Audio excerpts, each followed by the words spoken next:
सबसे विश्वसनीय प्राधिकरण की धोखाधड़ी से ठगाए 120 परिवार, 15 साल बाद भी खाली हाथ।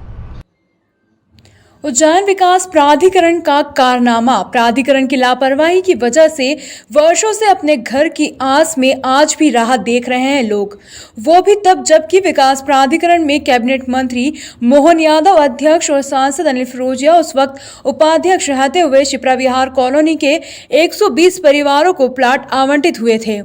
15 वर्ष बीत जाने के बाद परिवारों को प्लाट आवंटित कर दिए गए, लेकिन आज तक कब्जा नहीं मिल सका।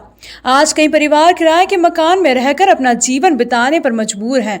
दरअसल 2006 में उज्जैन विकास प्राधिकरण ने देवास रोड पर मध्यम वर्गीय परिवार को सपने दिखाकर शिप्रा विहार कॉलोनी में प्लाट की विज्ञप्ति निकाली थी, जिसमें लॉटरी सिस्टम से 120 परिवारों को प्लाट देने तय हुआ था। सभी परिवारों ने समय समय पर विकास प्राधिकरण की किस्तें जमा की और जब कुछ लोगों ने प्राधिकरण में राशि जमा करवाने के बाद रजिस्ट्री भी करवा ली, लेकिन जब लोग खरीदे गए प्लाट पर कब्जा लेने पहुंचे तो पता चला कि जिस जमीन पर अपने आशियाने के सपने दिखाकर प्राधिकरण ने प्लाट बेचे थे, वो जमीन तो वक्फ बोर्ड के पास है और वक्फ बोर्ड जमीन पर किसी को भी कब्जा नहीं करने दे रहा है। अब 120 परिवार अपने घर की राह आज भी देख रहा है। अब हालात ये है कि जो जमीन भूखंड के लिए दी गई थी, उस पर अब लोगों ने कब्रिस्तान बना दिया है। उज्जैन विकास प्राधिकरण ने सन 2006 में देवास रोड स्थित शिप्रा विहार कॉलोनी के लिए भू अर्जन कर 300 प्लाट काटे थे। कॉलोनी का विकास कर प्राधिकरण ने बकायदा विज्ञप्ति निकाली और लॉटरी के माध्यम से प्लाट आवंटित किए। इस दौरान उज्जैन विकास प्राधिकरण के अध्यक्ष मोहन यादव, मौजूदा कैबिनेट मंत्री और उपाध्यक्ष अनिल फिरोजिया मौजूदा सांसद थे। 300 प्लाट में से 127 परिवारों को प्लाट पर कब्जा और रजिस्ट्री करा दी गई, लेकिन शिप्रा विहार कॉलोनी के कब्रिस्तान के पास ही लगी जमीन पर काटे गए प्लाट पर कब्जा लेने गए विक्रम विश्वविद्यालय में काम करने वाले श्री श्रीवास्तव ने प्लाट की रजिस्ट्री करवाकर अपने प्लाट पर कब्जा लेने पहुंचे तो कब्जा नहीं मिल पाया और कुछ लोगों ने आपत्ति लेते हुए उक्त जमीन को वक्फ की जमीन बताते हुए विवाद करने लगे थे।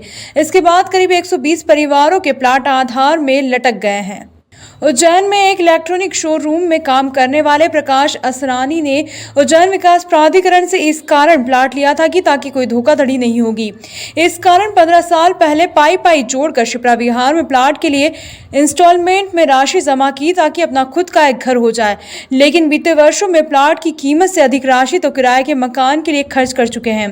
प्रकाश की पत्नी, 2 बच्चे सहित माता पिता बीते कई वर्षों से किराए के घर में रहने को मजबूर हैं और अब प्राधिकरण के चक्कर काटते काटते वे थक चुके हैं। अब प्राधिकरण और निजी नई कॉलोनियों के प्लाट के भाव आसमान पर है और ऐसे में असरानी परिवार के लिए शहर में नया भूखंड खरीदना सपने के समान है। सर, प्राधिकरण की भूमि पर कब्रिस्तान बनाने का मामला सामने आया है, क्या है पूरा मामला, क्या है इनकी परेशानी? देखिए, एक शिप्रा विहार स्कीम है, वहाँ पर एक वक्फ की कोई प्रॉपर्टी थी कब्रिस्तान की, तो कब्रिस्तान को छोड़कर हम लोगों ने वहाँ पर अपनी एक स्कीम डेवलप की थी। बाद में डेवलप करने के बाद में हमने प्लॉट भी जो हमारे हितग्राही उनको आवंटित किए थे, कब्जा भी उनको दिया हुआ है लीगल तौर पर। बाद में 2012-13 में जो वक्फ बोर्ड है उनके द्वारा कुछ उसमें एंट्री कर दी गई है वक्फ की संपत्तियों के रूप में। लीगल इशू उसमें आया है, इसलिए हम लोग अभी कोर्ट में गए थे, हाई कोर्ट भी गए थे, वक्फ बोर्ड में गए थे। अभी वक्फ का जो ट्रिब्यूनल है भोपाल में, उनके यहाँ पर ये केस चल रहा है और मुझे उम्मीद है कि जल्दी इसका फैसला वहाँ पर हो जाएगा।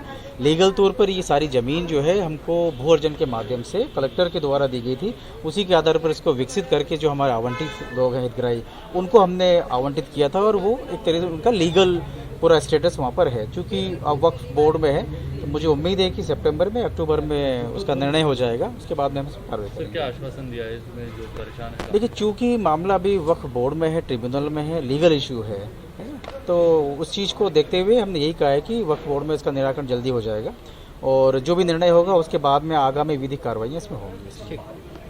उज्जैन विकास की जमीन पर प्लाट और घर बनाने के लिए उज्जैन शहर में होड़ लगी रहती है। प्राधिकरण के प्लाट की जब भी बिक्री होती है तब प्लाट से 4 गुना अधिक खरीदार होते हैं।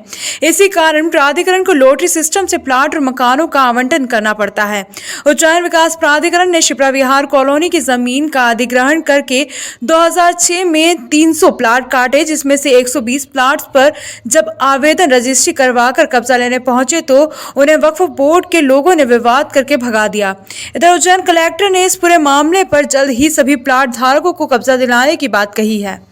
सन 2006 में विकास प्राधिकरण ने पेपर में विज्ञप्ति दी थी प्लॉट के लिए, तो शिप्रा विहार के उसके लिए हमने 20 सेक्टर में प्लॉट बुक किए थे। 2006 से लेके उन्होंने 2014 तक हमसे किस्तें जमा कराई, जो कि हमने सारी किस्तें जमा कर दी हम लोगों ने। उसके बाद उन्होंने उस प्लॉट की रजिस्ट्री भी कर दी, हमने नगर निगम से नामांतरण भी करवा लिया और कब्जा लेटर भी हमारे पास है। लेकिन जब हम वहाँ जाते हैं तो वक्फ बोर्ड वाले आके बोलते हैं कि हम आपको मकान बनाने नहीं देंगे, क्योंकि हमारा कब्रिस्तान का एरिया है। तो कब्रिस्तान का एरिया उन्होंने सन 1993-94 में शायद घोषित किया था, जब से कुछ डिस्प्यूट चल रहा था। उस जमीन के ऊपर प्राधिकरण ने कैसे प्लॉट काट दिए, आज एक प्राइवेट कंपनी भी नहीं कर सकता कोई ऐसा काम। सिंपल धोखाधड़ी का मामला है और हमारा प्राधिकरण से ये कहना है कि हमको किसी अन्य स्थान पे वो प्लॉट दे, क्योंकि प्राधिकरण वो केस नहीं जीत सकता, हमारा ऐसा मानना है। और ट्रिब्यूनल में, हाई कोर्ट में प्राधिकरण हार चुका है और अब ट्रिब्यूनल में गया है और ट्रिब्यूनल में नहीं जीत सकता, हमको ऐसा लगता है। हमको उनके डिस्प्यूट से क्या करना, कुछ मतलब नहीं। हमको हमारा प्लॉट चाहिए, वो लड़ते रहे, प्राधिकरण अपना केस लड़ता रहे जिंदगी भर। हमको क्या मतलब, हमको आज 25 साल 15 साल हो गए, प्लॉट नहीं मिला, हम कब लोन लेंगे, कब मकान बनाएंगे। हमारा कहना है प्राधिकरण से कि हमको दूसरे स्थान पर प्लॉट दे। 150 परिवार है, 150-200 परिवार है उसमें, और सभी पीड़ित है। मतलब हम 7 साल तो रजिस्ट्री कराए हुए हो गए और प्राधिकरण का पूरा पैसा पहुंच चुका है। वो लोग कह रहे हैं कि हम केस लड़ रहे हैं, हाई कोर्ट से हार गए, अब ट्रिब्यूनल में गए। अरे ट्रिब्यूनल में गए, पेमेंट का तो वो बोल रहे हैं, पर हम पेमेंट लेने के तैयार नहीं। हमको ब्याज थोड़ी कमाना है, हमने भूखंड के लिए पैसा दिया। हम तो ब्याज कमाना होता है, हम बैंक में पैसा लगाते हैं, हम म्यूचुअल फंड में लगाते हैं, हम शेयर मार्केट में लगाते हैं। हमको जमीन लेनी है भैया, मकान बनाना है। प्राधिकरण का काम मकान बनाने का देना है कि ब्याज कमा के देना लोगों को। हमको प्लाट के बदले प्लाट चाहिए, हमारा कहना ये है। आपका नाम? सुधीर कुमार रावल।